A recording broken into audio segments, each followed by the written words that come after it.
1 লক্ষ এমনি মানুষের চেয়ে 100 মানুষ স্কিল্ড, এটা আপনি টিকবেনই না কোনোদিন। আচ্ছা, এখানে এরকম 10টা লোক যে সিএনএন এ গিয়ে দুর্দান্ত ভাষায় অথবা আল জাজিরায় সেই ইংলিশে ট্যাকেল করবে, অন্যদের জবান দিবে, আরবিতে দিবে, দুর্দান্ত বাংলা বলবে, এই ফ্রেমিং গুলো বোঝে, ফ্রেমিং ধরা বোঝে। তো আপনি কার সাথে ফাইট করতেছেন? ফ্যাক্ট ইজ, আমাদের বাংলাদেশের দেশপ্রেমিক মানুষেরা তাদের এনিমিকেই চেনে না। ভাই, মাঠে নামার প্রথম কাজ হলো শত্রু সম্বন্ধে সঠিক জ্ঞান জানা। আপনি তো আপনার শত্রুর স্টাডি করতে জানলেন না। আপনার শত্রু কে, তার পলিসি কি, সে কিভাবে এই পর্যন্ত আসলো। এখানে 90% মানুষ শুধু হাই হুতাশ করে উইথ 9% পাওয়ার, আর যারা 9% কম তাদের স্টেক 90%। এই যে ভাই বললো আমরা ব্র্যাকের বিরুদ্ধে বলি, আমরা প্রথম আলোর বিরুদ্ধে বলি, পারলে তাদের সাথে নেগোশিয়েট করবার কাছাকাছি সমান না এইরকম 10 জন লোক খুঁজে দেখান না। যখন ফ্যাসিবাদ পালালো, মানে ফ্যাসিবাদের আইকন পালালো, বাংলাদেশের প্রত্যেকটা বিশ্ববিদ্যালয়ে ভিসি, প্রভিসি, রেজিস্ট্রার, ট্রেজারার এইগুলো নিয়োগ হবে।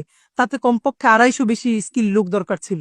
মানে স্ক্যানার দিয়েও খুঁজে পাওয়া যাইতেছিল না। তারপরে স্কিল রিপিট করবেন কি দিয়ে ভাই? তো চলেন, আমার এই বকাচকা চিল্লাপালার মধ্য দিয়ে যদি আমার সাথে রাকুইরাও এমন 10 জন মানুষ আজকে ওয়াদা নিতে পারেন, যা মাদ্রাসায় তো পড়ি, এমন আরবি শিখবো যে ফাটাই ফেলবো, শুধু কেতাবি আরবি না। আপনার আজকে যে মিছিল, আপনারা আমরা মাইক্রোফোন ধরবো, এই মিছিলের 3 মিনিটে ব্রিফ আপনি আরবিতে বলে দিবেন, যেটা আল জাজিরায় পাঠানো সম্ভব, সিএনএন এ পাঠানো সম্ভব, মধ্যপ্রাচ্যের ইগুলোতে, এম্বাসিগুলোতে পাঠানো সম্ভব।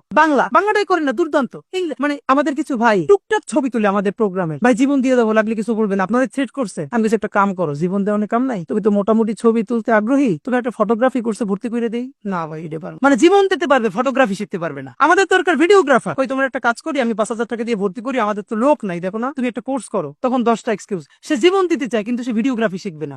ভাই যে ফটোগ্রাফি পারে সে বাংলাদেশের 10টা ফটোগ্রাফারের একটা ফটোগ্রাফার হবে ভাই। মানে সে সব একটু একটু করবে, কোনোটার উস্তাদ হবে না। তা আপনি যার সাথে ফাইট দিতেছেন সে তো ওই লাইনের বাংলাদেশের 10 জনের একজন উস্তাদ। এখন তো মাল্টি ট্যালেন্টেড হওয়ার দিন নাই, এখন তো স্পেশালাইজেশনের যুগ। আপনি বাংলায় ফাটাই ফেলবেন, ইংলিশ, আরবি, যে ছবি তুলবে বাংলাদেশের সেরা ছবি, ভিডিওগ্রাফি।